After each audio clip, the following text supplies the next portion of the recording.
Halo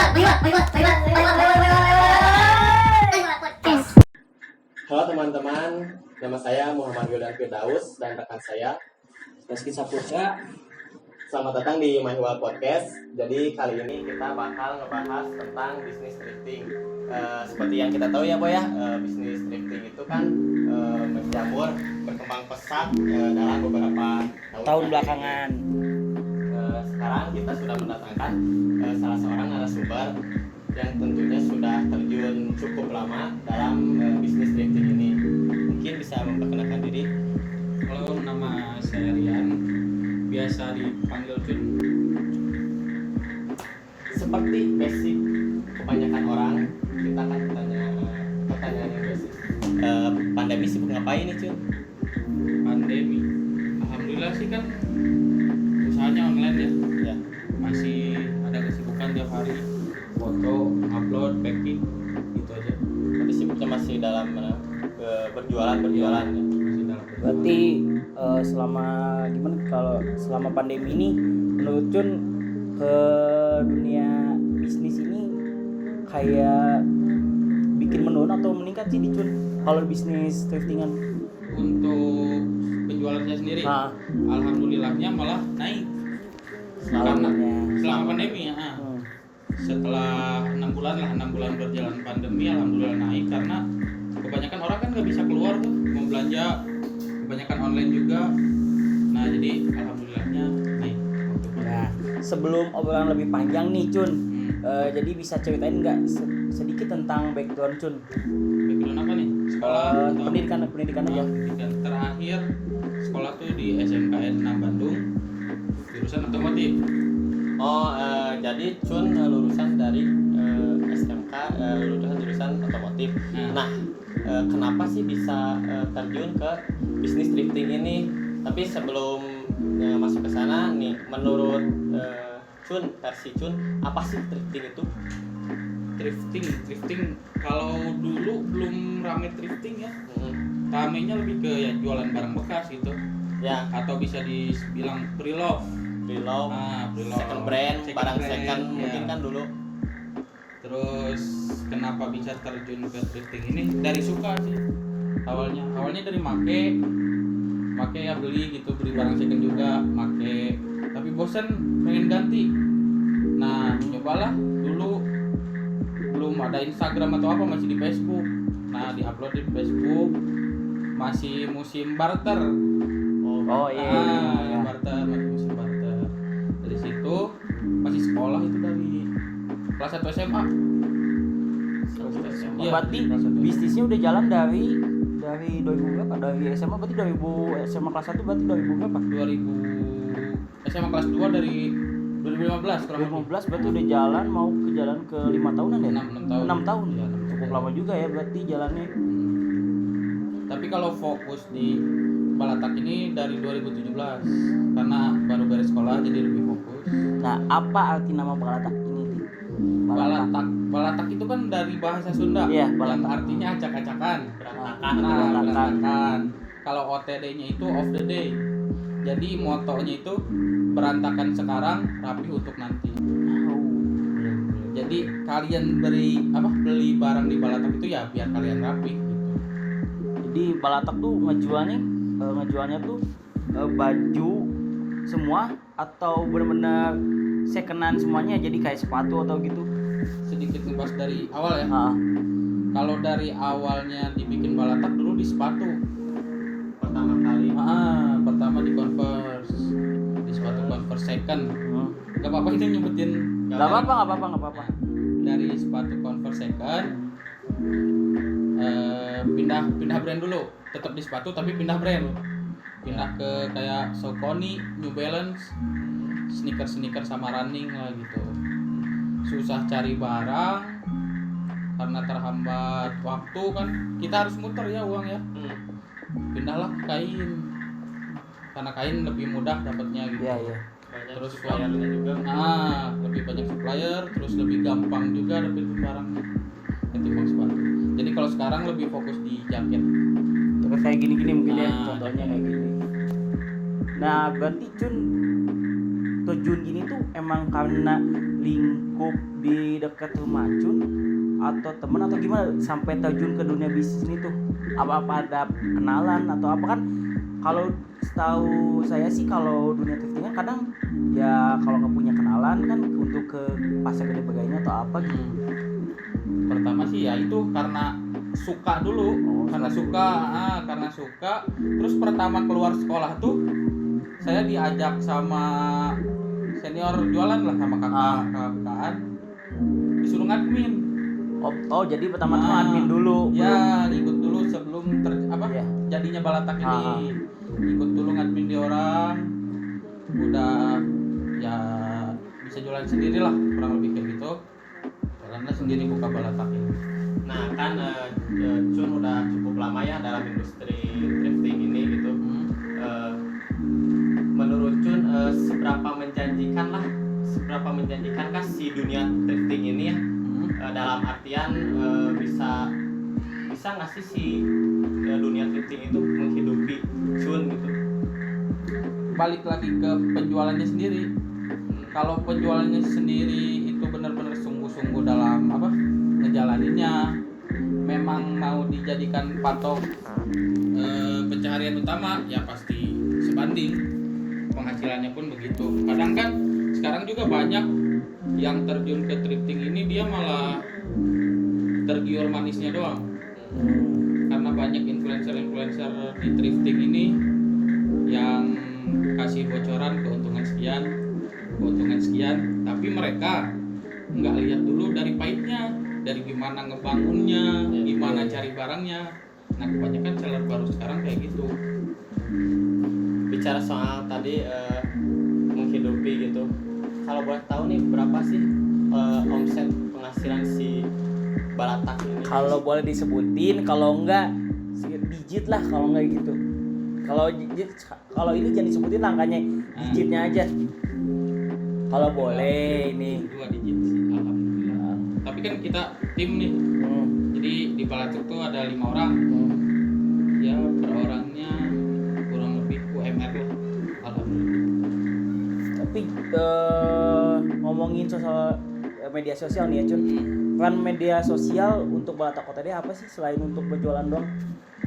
Media promosi bisa, terus apa ya, lebih ke ya karena kita jualannya di media sosial sih ya, jadi terpatok di situ. Ada apakah Balatak Kota dia suka promosi kayak ke influencer kah atau ke yang lain sih, kayak contoh lah influencer gitu suka nggak? Kalau Balatak Kota dia selebgram ya, selebgram. Terus Pasti ada sekarang ya. juga rame di TikTok Ya.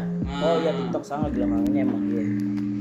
Nah, kalau untuk strategi pemasaran nih yang dilakukan Balatak Kota dia gimana sih? Karena kan setiap orang pasti beda-beda kan strateginya, pemasarannya bagaimana nih. Kalau versi Balatak gimana nih si Balatak mempromosikan, memasarkan agar menarik minat untuk beli di Balatak?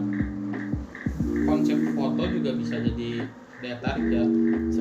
Konsep foto bisa jadi daya tarik. Terus barangnya nggak monoton, jangan terpaku. Misal jaket, yang jaket A aja, pindah coba ke jaket B, pindah coba ke jaket C, bisa kayak gitu. Terus dengan apa ya? Setiap berapa pembelian dikasih hadiah gitu, ada giveaway.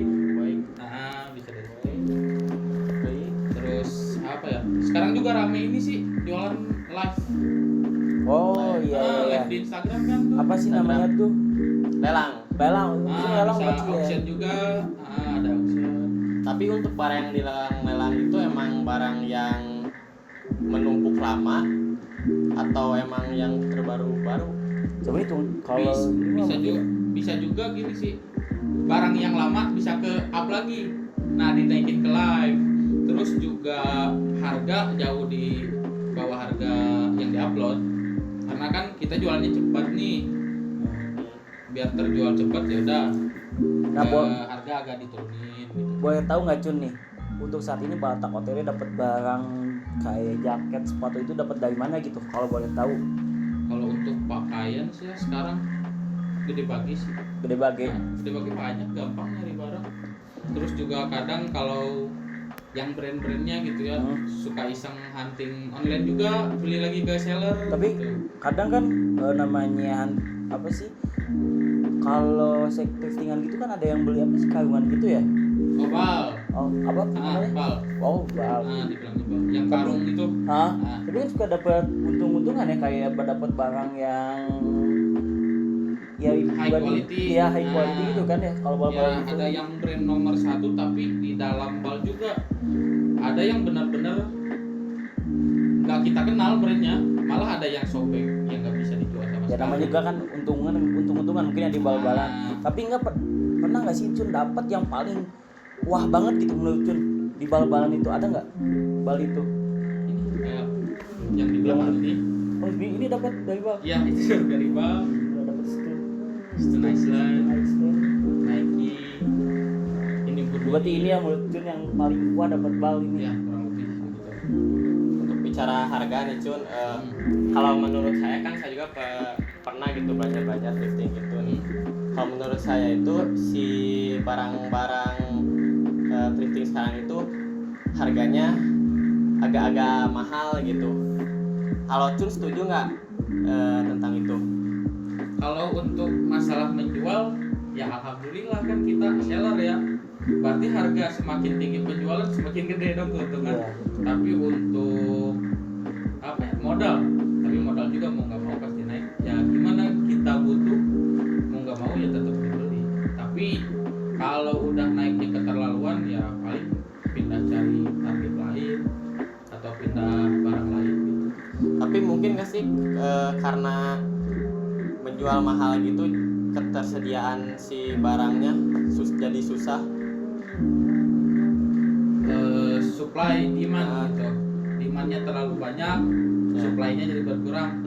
Belum tahu itu kalau saya. Nah, pas pandemi gini supply-nya malah susah atau lebih gampang supply kayak barang-barangnya pas selama pandemi ini? Sempet juga sih susah gitu ya, susah cari barang Pas awal pandemi atau emang di awal. Di awal. Nah, pas awal pandemi karena kan di Gede Bagi juga tutup. Oh, gede-gede ditutup juga. Sempat tutup juga. Baru sekarang buka lagi. Jadi hunting agak susah tuh nyari Cari barang. barang. Iya sih, itu berarti. Ada nggak sih Cun, kan Cun udah lama nih, hambatan-hambatan yang pernah ada di Cun gitu dalam membangun si Barata Voltede ini sekian lama, hambatan-hambatan apa aja sih yang ditemui gitu? Lebih ke susah apa ya, susah konsisten dalam berjualannya sih. Jadi kan di hari ke harinya itu pasti aja ada beda, barang keluarnya berapa banyak. Nah di situ lebih susahnya itu. Terus juga lebih susah apa ya, followers yang dimaunya tuh barangnya kayak gimana gitu. Kadang followers maunya ini tapi saya nemu pas hunting barangnya si ini, susahnya gitu. Tapi ya balik lagi gimana kita ngebungkus ini barang biar si followersnya ini tertarik. Kalau ini nih kan sekarang semakin banyak ya seller-seller bermunculan gitu. Banyak banget ya mungkin selama pandemi. Nah, kalau di dengan pandemi. kemunculan banyak seller ini, ada nggak sih si seller-seller yang berbuat nakal atau curang gitu? Karena ini saya pernah nemu di Instagram gitu ya, ada seorang remaja wanita gitu beli ya bal-balan per karung, beli per karung. Nah ketika dia bongkar, si barang yang layak jualnya itu cuma 10% gitu. Tuh. Ya jong sisanya ya gak layak jual gitu. Apakah emang ada yang curang-curang nakal-nakal selama ini berjualan itu, pernah nggak ditemui? Apa ada juga yang di KW-KW-in gitu, dimasukin yang KW gitu. Iya. Tapi kalau soal apa ya, soal si bal itu memang kan untung-untungan. Ya. Tapi seharusnya dikasih tahu dulu sih sama si penjual balnya.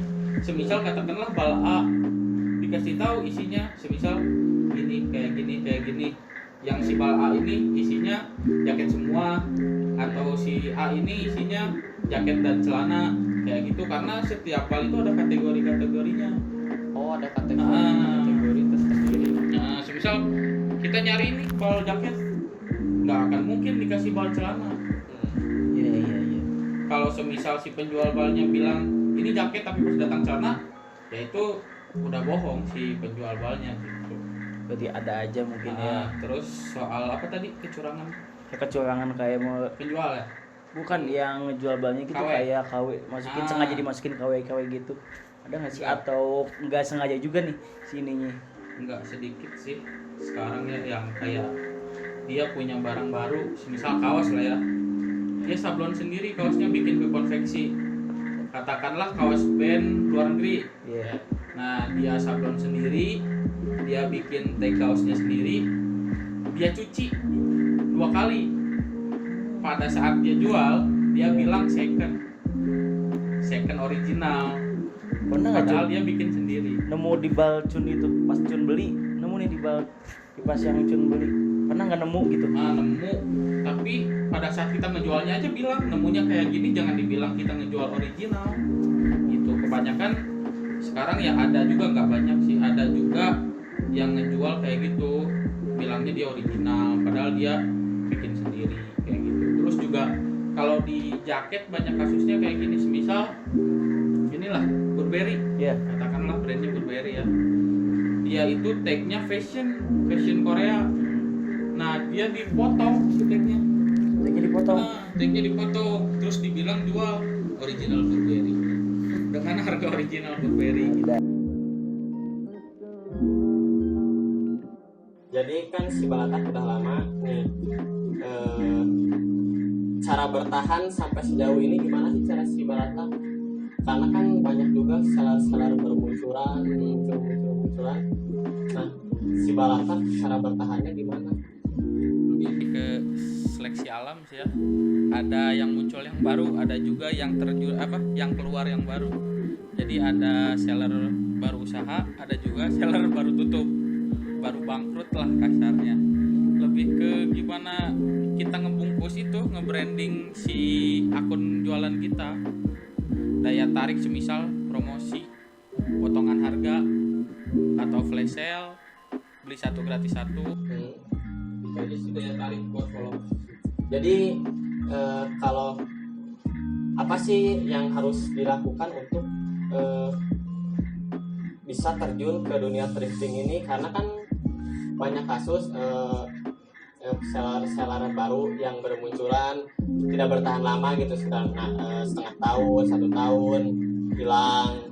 Nah, apa sih yang harus di tips? Ada tips nggak nih dari Cun? Proses sih.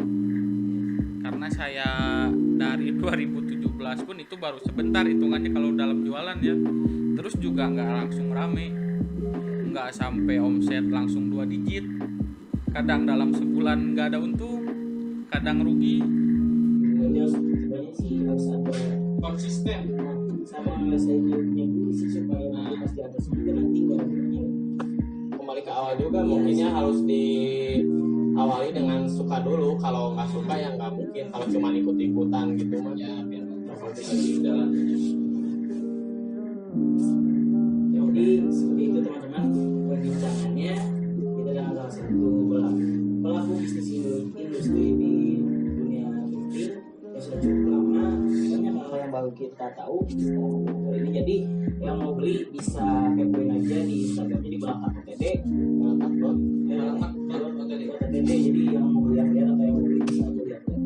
Bisa beli aja sana, pokoknya lihat aja. atau bisa datang langsung ke mana? Di daerah Antapani. Antapani Masuknya lebih gampangnya sih dari stasiun Kiara Condong. Cun, terima kasih untuk ketersediaannya datang ke sini untuk menjadi narasumber kita. Terima kasih Cun. Ya, teman-teman, lebih sukses kan? mungkin segitu saja podcast dari kita, cukup sekian. Lewat.